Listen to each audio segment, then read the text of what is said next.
Healthy breakfast muna tayo with this apple cinnamon overnight oats.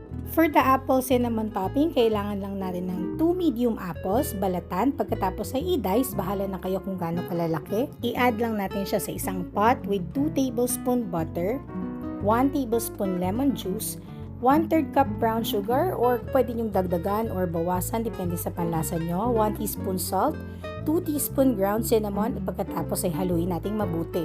Bring to a boil, cover and simmer for 10 minutes or until apples are tender. Then, lagyan lang natin siya ng cornstarch slurry to thicken the sauce.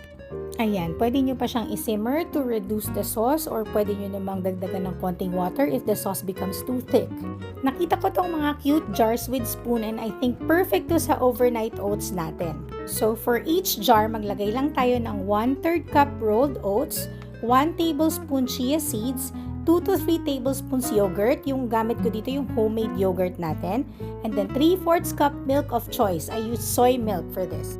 Pwede rin naman kayo gumamit ng whole milk, oat milk, o kahit anong milk na gusto nyo. Haluin lang nating mabuti each jar, pagkatapos pwede na natin siyang lagyan ng 1 to 2 tablespoon ng ating apple cinnamon topping. Pwede nyo rin namang dagdagan, pwede nyong bawasan, or pwede nyong haluin din after nyo ilagay yung apple cinnamon topping. Ayan, so may 4 servings na tayo nitong apple cinnamon overnight oats. I-cover na natin siya at i-refrigerate overnight. Pwede rin naman siyang i-refrigerate for 6 hours and then kainin na for snack or merienda.